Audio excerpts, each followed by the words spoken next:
అరణ్యంలోని రహస్య స్వరం. మూలిక అరణ్యం ఎప్పుడూ ప్రశాంతంగా కనిపించినా దాని గుండెల్లో ఎన్నో రహస్యాలు దాగి ఉంటాయి. గాఢమైన చెట్ల మధ్య, నీడల మధ్య, పక్షుల పాటలు, గాలి శబ్దాలు, ఆకుల గుసగుస అన్నీ కలసి అరణ్యానికి ఒక జీవితం ఇస్తాయి. ఆ అరణ్యంలోనే ఒక చిన్న కుందేలు ఉండేది. అతని పేరు చిట్టి. చిట్టి మిగతా కుందేళ్ల కంటే చాలా భిన్నంగా ఉండేది. మిగతా కుందేళ్లు గడ్డి తింటూ, ఆడుకుంటూ, నిద్రపోతూ కాలం గడిపేవి. కానీ చిట్టికి ఒక కోరిక ఉండేది.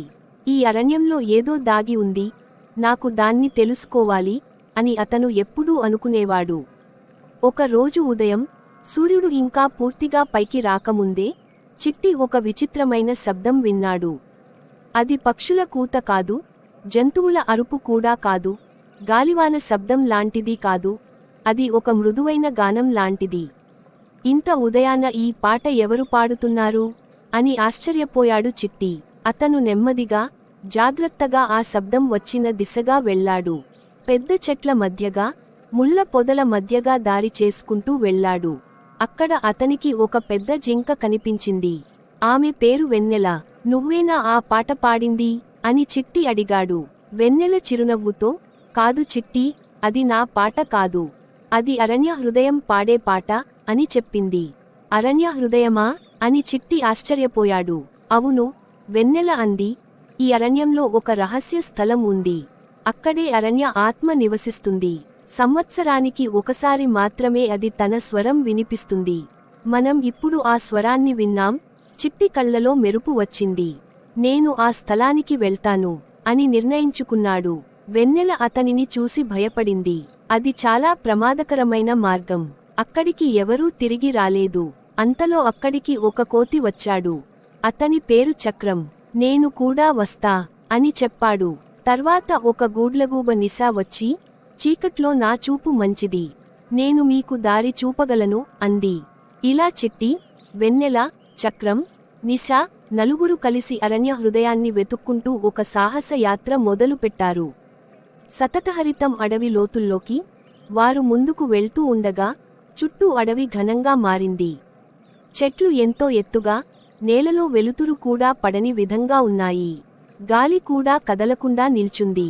అప్పుడే ఒక పెద్ద గర్జన వినిపించింది. గ్రర్! అది ఒక పెద్ద పులి. పేరు విక్రమ్. మీరు ఎవరు? నా ప్రాంతంలోకి ఎందుకు వచ్చారు అని గర్జించాడు.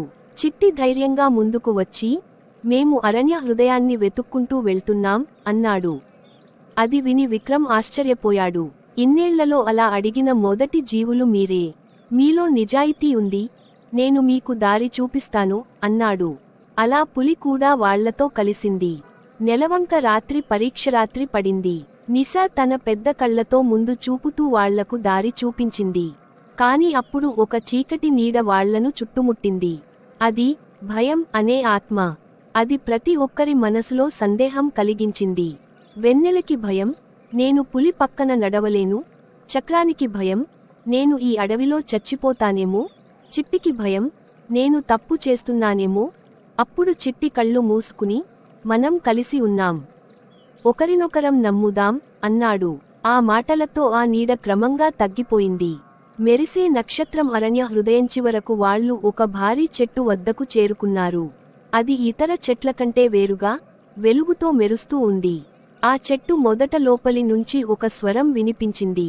గ్రేటర్ దేన్, మీరు భయాన్ని జయించారు, సందేహాన్ని దాటారు, ఐక్యతతో వచ్చారు, మీరే అరణ్య రక్షకులు. ఆ చెట్టు ముందు ఒక్కొక్కరిలో ఒక వెలుగు నింపబడింది.